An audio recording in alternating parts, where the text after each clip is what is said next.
Welcome back, beautiful people. This is another episode of An Untold Narrative where we feature creatives from all around the globe. And I am thrilled to finally have our guest today. We've been following each other on Instagram since the early days of footwear design. I'm pretty Yeah. positive back in 2014, 15, 16. He is an OG in this space and is a very talented designer. Dan Forrester, thanks for joining us. Where are you? How are you? How are you feeling today? I appreciate it, David. Thank you for the introduction, and it's a pleasure to be here. And thank you for having me. Of course. Right now, I'm in currently in Moscow. I have been working in a design team that is it's a huge team, and a lot of opportunities where we travel. We are able to travel often. So yes, I'm located here at the moment, but 2 weeks ago I was in Germany. In a couple of weeks I'll be in UK, my home. Then I think I'll be in Malta.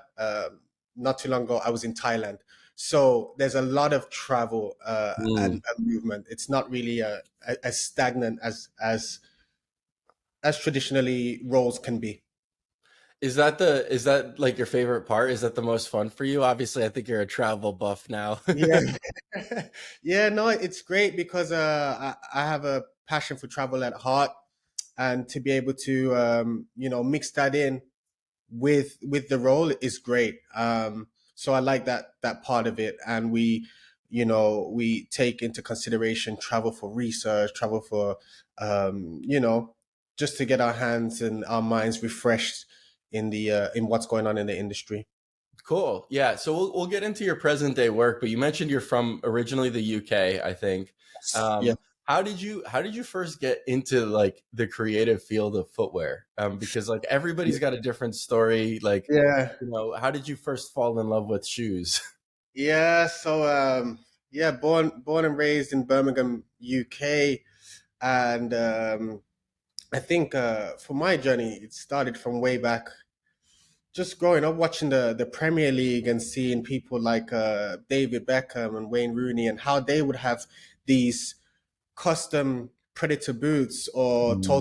Total 90 boots that they had the blades to help Beckham curl the ball better, or with Rooney with the shifted ice day for ball control and for power. Like, this amazed me that brands were developing shoes for the athlete and for their skill set. And it was another take on footwear design, So this is where my interest peaked, and I thought about it would be great to design footwear for athletes as well as consumers that can help them achieve their goals. Mm. That's amazing. Yeah, I mean, it sounds like you really know your football stuff. That's crazy how that had such an impact for you Yeah, at such a young age, and so it obviously inspired you to pursue design yeah. creatively in footwear. What did you study? How did you, did you have trouble applying to schools? Obviously, you Mhm. mentioned in the UK, London is a pretty decent footwear hub today. Yeah. But was it when you were studying? How has that transition been? So yeah, I always had a pencil in hand and sketching what I saw around me, and always been very creative in that aspect. And going to school, I always flourished in the art classes. I just naturally gravitated towards that, and after finishing school, going to applying for college, applying for an art course, and me immediately wanting to do everything footwear. It was kind of strange when I had to do this art course, which included portraits, landscapes. I just wanted to go straight into footwear, but this wasn't a thing in college. You needed to get um, this college certification in order to go into university where I could study design. So I had to, learn the basic structure of what it means to apply your arts. And then from college, I went to Coventry University, which is quite renowned. A few designers that I know from Los Angeles, they even know about Coventry University, which is between Birmingham and my hometown in London, somewhere between. And they have a great reputation for car design, and I went to this university and wanted to do my footwear, my footwear studies. Initially, I wanted to go to Leicester de Montfort, Hmm. which is a footwear design school, footwear design course in itself. But I had a really great teacher named Anita Zygniewicz from Poland, and she told me that I should study industrial design as a whole because then I'll be able to design the shoe, the box, the stand that the shoe sits on, the Wow. storefront window instead of just the shoe. And I was like, okay. So I took her advice and ended up doing a 4 year study at Coventry University. Wow. Isn't it amazing how we have these moments in time, these Yeah, professors, these mentors, these yeah. educators, where they say one thing and it just Oh clicks in yeah, our brain of like, and then it sets you on a path to do definitely, something amazing. definitely, definitely. Yeah, So it's I'm that's grateful. so fascinating. You know, we'll you study, you get educated. It sounds like you did the Yep. art course, then you did the footwear or the industrial design course. What was your Yes. first gig out of school? Oh man. Well, first of all, while doing the course in the 3rd year, there was an option to go to study abroad for Erasmus, and the opportunity for Finland came up, and I jumped on the opportunity. Wow. I'm very adventurous. It doesn't have to be the most coveted place. I will take a shot at it. I went to Finland for 1 year. They have a great course there, and while in Finland, um, Reebok uh, Reebok staff came over. Some alumni from Coventry University. Reebok staff came, and they was like, "Hey, is anyone interested in shoes here?" And everyone's like, "Dan, the shoe guy. He's the one. He's always drawing shoes. He's always designing shoes. Anytime there's a project, he directs it towards shoes. He's the guy." And everyone's like, "No one is interested but Dan." And I'm in Finland. I get back from Finland, and everyone's like, "Dan, you're never gonna guess what. While you were away, Reebok came here looking for anyone. They just wanted someone. They couldn't find anyone." And my jaw dropped. I was like, how on earth did I miss this opportunity? And while they were there, they couldn't find anyone. So they took a couple car designers, and these guys went on to have full-time jobs in Reebok. They're still there to this day. And they took those guys because they couldn't find nobody. They just wanted someone to put their hand up, and I Oh was my not there. God. So I get out of the university and I'm like, well, time to try and find my way in this industry. And it wasn't easy. I was applying a lot. I wasn't getting much responses. But what I did was, while in Coventry University, every time I had a summer vacation, I would just fly out to New York and try and network, meet people. While I was in Finland, I flew out one winter to New York City, and I wrote an email to Omar Bailey, and I was Hmm. like, "Hey, my name's Dan. I'm here from Finland for a couple of weeks. Could we grab a coffee?"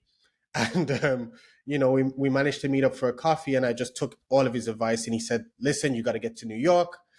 And I just took this advice. So when I left Coventry University and I couldn't really get a foot in the industry, I was doing odd jobs, but still trying to apply and still trying to network. And it happened that I was able to get over to New York a couple years later. And I was like, "Hey, Omar, it's me. Remember you gave me advice 3 years ago. I'm here." And this led into a gig. I was working at a studio, Modern Vice in New York, Yeah. where Omar was. So I was They able have to get, like a micro factory there, right? yeah, this experience was invaluable, Yeah, priceless. like it's in like Times Square. They have like Yes. a full footwear factory Yep. in Yeah. like this small ass room. Yeah. I've been Amazing. there. Amazing. It was like design in the day, sample by afternoon. And Hmm. this is unreal. And I was able to go material shopping. They'll be like, "Hey, we need some new leather. Can you go down to the fact to the It's all like there. It's all oh, right there. there. It's the fashion district. Yeah. So whether you need buckles, leather, it's all there. So this was great. So So you this not was my only first. was this your first experience not only doing design work but understanding how shoes are made? No, because I was always active in the fact that in my final year at university, I took on a shoe project. I needed a sample. I reached out to Daniel Bailey and he was like, "Hey, I know someone in Belgium who can help you." I I always just financed myself and invested in Mm. myself. I flew to Belgium, got a place to stay, worked at the factory during my final year university, learned how to make my shoes in the factory, everything from tech pack. So I've always been hands on. Where Um, does where that's yeah, I don't want to gloss over that because yeah, yeah. it's such a where does that drive come from of like I'm gonna just figure it out? That's Like a great that's question. not That's everybody has that. Yeah. It's because I've had many opportunities, but the timing has always been, oh, you just missed it. Oh, Reebok was here when you were not. Oh, I was in my last year of university. I get an email from Quinton Williams, Hmm. Q4 founder. He's like, "Hey, do you want a job?" I'm like, "Oh, I'm in my final year of university. The job is now." It's always been like this. So it's always been like the opportunity is there, just the timing. So I've always had a validation that I'm doing something right. Mm. And this drive has come from right. If the time is not working out, I gotta make a way myself, and that's where it comes from. Wow, that's awesome. So you Yeah, just you make it in your control and you figure it out. yeah, yeah. It's the way I've always one of the things I want to communicate in this meeting between us, in this podcast between us, is that anytime you see that there's not a way, a window open, you can make it. You can do it yourself. Hmm. There's never an excuse. There's always a way for sure. Yeah. No, clearly there's always a way. If you're Yeah, flying to Belgium, finding a place to yeah, stay. yeah, So, yeah. so you work at Modern Vice. You know, Yes, you have this amazing experience in New York City. What does that lead to? Because I know that you've been fortunate enough to work for a number of different brands and places. yes, I yeah, assume the Modern Vice New York City atmosphere has led to another opportunity. yeah. So at Modern Vice, my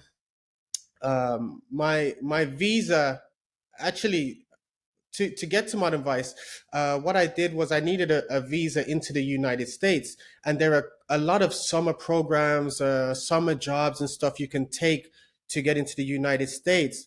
And then while there, I worked for Modern Vice unpaid, so that I respect the law. Wow. And you know, they were fortunate. They were helpful enough to let me negotiate my own time when I could be in studio. So this was a big help. Uh, Mm. and then after Modern Vice, I got a visa to extend at a at a summer camp in the United States in Pennsylvania, and they had a program there for design for kids. And I was like, hey, what if I implement a footwear design program? And they were like, great. There was a lot of youth there that were interested in footwear.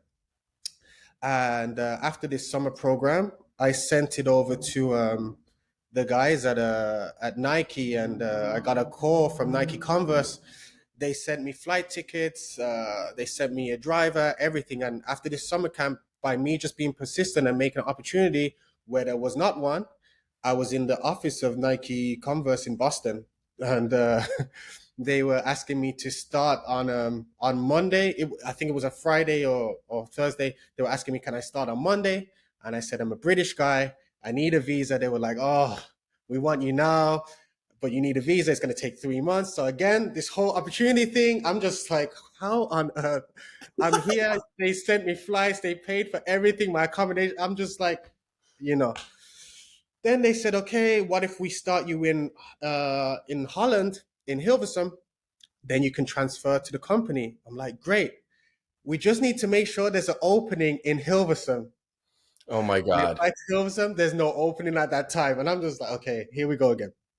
So yeah, it's been like this for a while. My family think it's hilarious. And after this, I got another opportunity at a company in Leicester. Some years later, after freelancing and stuff, an opportunity interview went so well that they wanted to pay me for my interview. They said it was so great. We want to give you money just for your interview. I was like, that's fine by me. Yeah, sure. Uh, so I, you know, we'd like you to start in a couple weeks. I'm like, great. I'm about to start, and then the pandemic happens, and then they say, because of the pandemic, we're not sure if we should take on anyone at this time. And I'm just like, Fuck. let's see how the pandemic rolls out. And then, it went on and on. So I was about to start. They were so happy that they paid me for the interview. Everything was in place. So this is how it's been. And then after this, I think at some point I was able to link up with Daniel Bailey in London for a coffee or something. We met up for a lunch or something like this. We just chopped it up, had a conversation, and I got some gems from him. Sometime down the line, an opportunity came up. I collaborated with Concept Kicks and the Chinatown Market. Now they've changed name to Market. Yeah. And I was able to spearhead a project for tens of thousands of footwear, and from taking over the design to manufacture, sampling everything, to getting the shoes in store, from bringing them over from Asia to Foot Locker stores. I'm talking everything. I'm talking the QR codes and the stickers, the the codes when you scan and you get the price, everything. I spearheaded this whole operation. Wow. And that was a huge project for somebody who's been trying to get their foot in a role. So yeah, Sure. that was another huge experience. And that was in 2020? That was in I believe 2020. I've had my hand in so many pies that the dates an overlap of dates, it's been crazy. But yeah, So, I think so one thing I noticed, obviously through just following each yeah, other on social media, yeah, is you've been all over yeah, from Southeast Asia to all yeah, over Europe, and it seems like yeah, you were doing this throughout the pandemic. And yeah, so, yeah, so how have you been able to do that? Like what, yeah. like are you just always navigating and figuring shit Great out? question. That's a great question. So while I was doing the project with collaboration with Concept Kicks, I was in Greece, and while in Greece, the government said, "Hey, you have you have 3 weeks to leave now, or we're gonna lock down." So I had to make the decision: do I want to be locked down here or move on? And I made a decision to leave, and then I went to Mallorca, where the restrictions were less. So I was following the law, but Yeah. just bouncing around like this. So I was just paying attention to the government, and it was like this for a while. So that's how I've been able to So, to so navigate. every time a company or a country's restrictions Yeah, elevated, you yeah, went to the next one. yeah. I just went to the next one. Yeah, Is it was like have you found it like throughout that time, like you were yeah, obviously freelancing and yeah, working on all these different projects? yeah, What if somebody today is listening, right? They're a creator, they're a designer, they're younger, they want to freelance, they want to find these gigs. Clearly, it's possible to do from anywhere in the world. yeah, yeah. Definitely. It my advice, well, not my advice, from my experience. It's been, honestly, David. It's been, the more I was looking for a full-time role, the more freelance was coming to me. I didn't want Mm. to freelance. It just kept coming, and I think sometimes life works like that. The thing you are not looking for, it comes to you. Um, I think also me just being proactive in the fact that when someone gives me some gems, I really take it into account. I think Omar Bailey told me maybe 9 years ago or something. You gotta get to China. I acted on that plan many years later. He said that there's no websites for these factories in China. There's no websites for these sole development. They don't need the business. You have to go there and get lost and find it yourself. Hmm. And that's just how it is. So at one point I went to China. I needed a visa for China. There was an opportunity to teach English in China to get a visa. I taught English and freelanced in the evening doing my footwear. And whenever there was a vacation time, I wouldn't take it. I was waiting for Omar Bailey to come to China for his annual yearly trip. And then when he came, I'd use my vacation to go with him and go to see all the factories, all the connections. visit the Vibram factory Yeah. in Guangzhou, spend the day there, and this is how I would use my vacations like this. And I built my own network, my own factory network in China, my own contacts, which enabled me to do the project with Concept Kicks and Chinatown Market by all. Wow. Yeah, yeah, Yeah, yeah, so we've had Omar Bailey on this podcast. yeah. I'm aware. Yeah, which he's amazing, and Yeah, he said the same thing on the podcast. He's like, get over to Asia, like it's yeah, the best way to learn, yeah. and Tell me. that's a cool so, like again like you just figure it out. It's like, oh, I need a Yeah, visa. How do I get a visa? Let me just go yeah, teach English. yeah.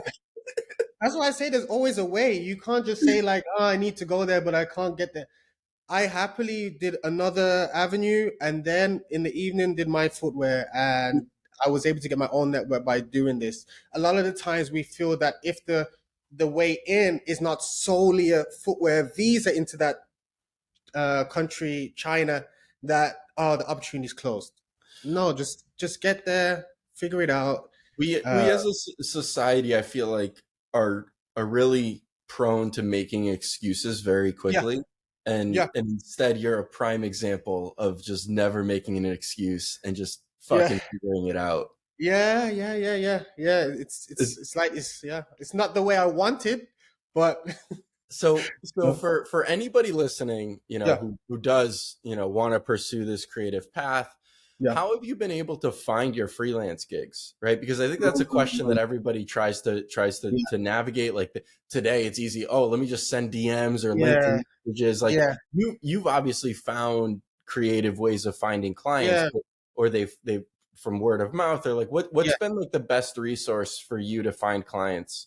This is a great question. I've always just whenever I meet someone, it's always organic. It's never to receive or ask for something. And this has helped with a lot of people.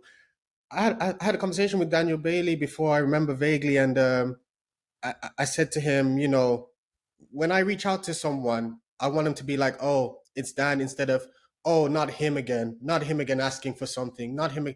And he agreed. He said, yeah, this is a very good point because I think he said he had a few people. We all have a few people at sometimes. It can be a bit of a task when the emails mount up of people asking for things, which is great to give advice, but it's also refreshing when someone is asking how your day went and they actually mean it, right? So Yeah. I built up a lot of organic friendships in industry, a lot of them before they are the people who they are today. Hmm. They grew over the years since I've known them. Whether that's meeting Salehi in Italy, grabbing a coffee, just having a casual chat, whether that's me meeting a ton of industry people. It's Yeah. been casual, and then it's led to people sending me emails saying, "Hey, I'm a bit overloaded with work at the moment. Do you want this?" Sure, thanks. And Yeah, but yeah, but again, there's a through line of like you always have to put yourself out there and in those that's positions, true. right? Right. You That's you have true. to make the effort to put yourself there. A lot of That's people don't true. even do that. That's true. I think it's just a general conversation. Hey, how's it going? Ah, fine. I'm just searching for freelance at the moment, but not asking, telling what's going on with my life, but not asking. And Yeah. then it's just so happened that they've said, "Oh, I remember you said you were looking. Here you go." And it's been like this, as well as to the point where I've always tried to meet people in a fair kind of give and take situation, not just take, Mm. take, take. For example, someone's gave me some a job, and I've wanted to give them some profits at the end, and they've said just for the fact that you asked, it speaks volumes. I don't want any of the profits, but thank you. And they've said to themselves, that's a really nice gesture. With the factories in China, when I met them, I said, hey, any of you need designers? I understand no one here designs. You can send the work to me and I will split the profits with you. So I've always gave some kind of incentive. It's never just been take, Wow. take. Yeah, yeah. You're So any, spot on with the factories in China yeah, too. Like they don't yeah, hire full-time design. no.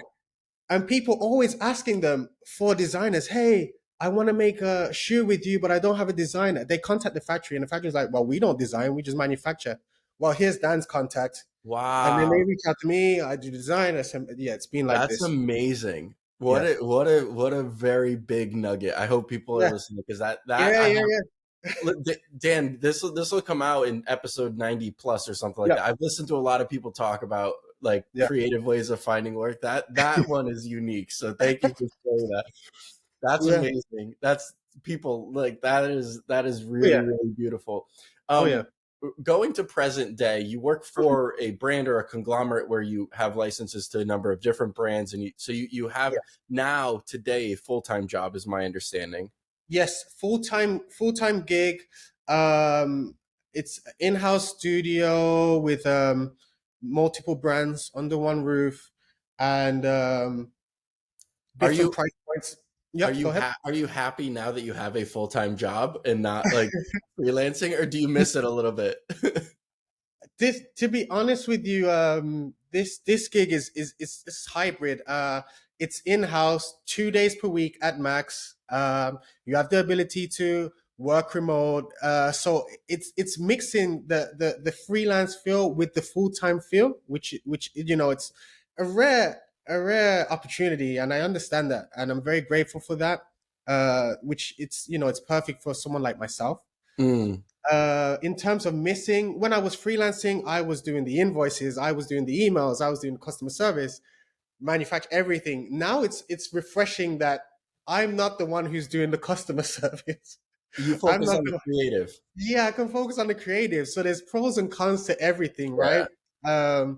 And now, as a senior designer, I'm leading a team, which is great because it gives me no better uh, sense of no better pleasure than to help someone learn in 1 week that it took me 5 years to learn. I love this because I don't want someone to go through what I had to go through to get to where I am. So I just give all the nuggets. Like, yeah, That's really really beautiful. I think that is a cool thing. I think more people should lean into that of just trying for to.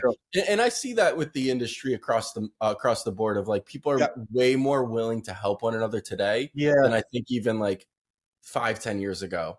I think yeah, it's way more open minded, definitely. and because I think people realize that like you can raise everybody's level up at the same Yeah. time, and everybody can help each other. So Oh yeah. that's really exciting. Is there anything that you want to accomplish in your life or your career, that you haven't been able to do yet? Like you've been, be able to work on these cool projects with tens of Yeah. thousands of units and inspire Yeah. people and mentor people and travel the Yeah. globe. What hasn't Dan done that he wants to do? For a long time, my ultimate goal was to have a shoe in the NBA, and I accomplished that not long ago because through my freelancing, I was able to work with a brand called Sire Collective, and this brand, when I was working with them at the time, independent brand, generating around four million USD a month in sales without a corporate machine. This was a while ago. Now it's gone clear, and the owner, Devlin Carter, he really gave me a great opportunity, believed in me. We worked together. I'm not here saying it was all me or anything like that, and I respect him very much, and he's given me a great opportunity, many opportunities, and I worked with him, and we got a shoe into the NBA, worn by Montrezl Harrell. um, Interesting story. I started the shoe while he was on the Lakers. Then he got traded, so I had to change the design and the outsole tooling with his jersey number and stuff like this. So a lot of this stuff has gone into it. And after I achieved this, and then it got some recognition from Slam Magazine, Pencil, Lewis Pencil. Dwayne Lawrence reached out to me. He's the guy who's done stuff for Clay, Gordon Hayward, and he gave me an opportunity to connect with an invitation from Dwayne Edwards of Jordan, formally, and get my shoes exhibited in the Detroit exhibition Hmm. on the museum platform. So a lot of this stuff that I had a hunger for achieving, I've done it.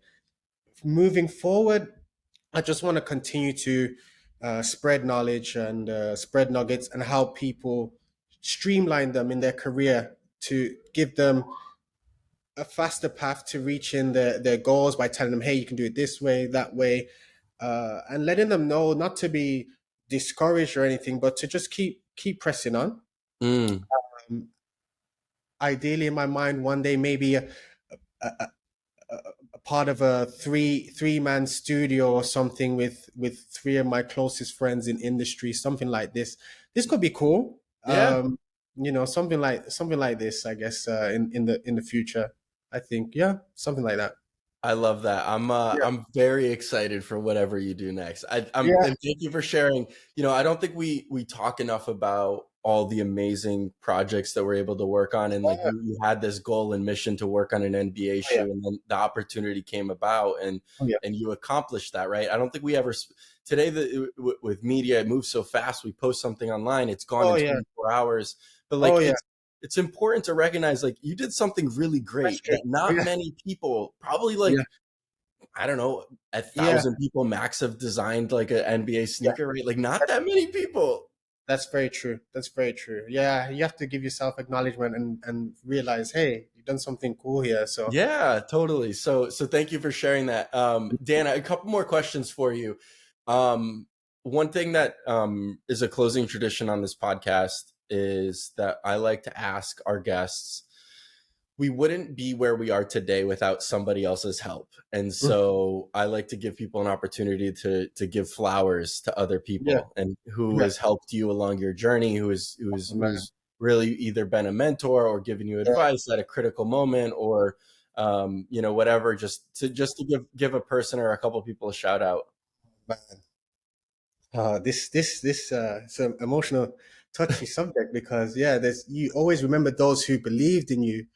Um, first and foremost, before I get into industry, first and foremost, my parents, my mom, my stepdad, they really they really believed in me when a lot of doors seemed closed and Mm, kept telling me to just keep going.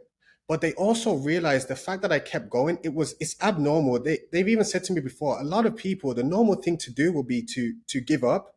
Like you've done your you've done your attempts like for many years, like but it's strange the fact that you just keep going. It's like it's admirable. And they really admired this and they always have pushed. And this has, I think, without their belief, maybe I would have not progressed not continued to keep pressing on. But after that, the fact I would say definitely someone, Quinton Williams. I was in Finland studying his Photoshop renderings. This is when we were on Coraflot. yeah. And, and me reaching out to him, and this was so long ago. We weren't even Yeah, on Instagram. 2010, 11, 12. Yeah. And me just reaching out and saying, "Hey, I'm a fan." Him reaching out to me. I was in a Starbucks. He sent me an email saying, "Hey, do you want a job?" This is so long ago, but I have receipts. I remember these conversations because it was important to me. Others may not, and I have receipts of this. Um, and even when in just agreeing to meet for a coffee for a meetup in San Francisco. I met him in a park once, and he told me, "Don't give up, keep going, keep pressing on." This was a long time ago. Omar Bailey, when I met him, he said to me once, he said, "I agreed to meet with you because I got your voicemail and I could tell that you know what you want. I get Mm. a lot of emails and voicemail messages daily." But from yours, it stood out. I could tell you know what you want. That's why I agreed to meet with you. So people can hear the passion in my voice, right? It speaks for itself. And he has, constantly been a help throughout. Not only professionally, I'm just talking about in general, organic relationship wise, right? Daniel Bailey as well. He's been a gem. Uh, yeah, I think I don't want to miss anyone out, but I just No, wanted to. too many to name, but I think Yeah, it's a really beautiful list, yeah, and yeah, thanks for sharing those stories with us, Dan. yeah, If anybody's interested in following you, like yeah, I know, like you you probably don't share as much of your work that you've designed as yeah, most footwear designers, yeah, but I yeah, think I think your story is so empowering and impactful. And yeah. if anybody wanted to follow you, what's the best place to reach you? Where can they touch base with you? Yeah, that's a great point, David. One of the reasons why I don't share as much because I have so much, uh, so much. And it's a lot of things at the same time.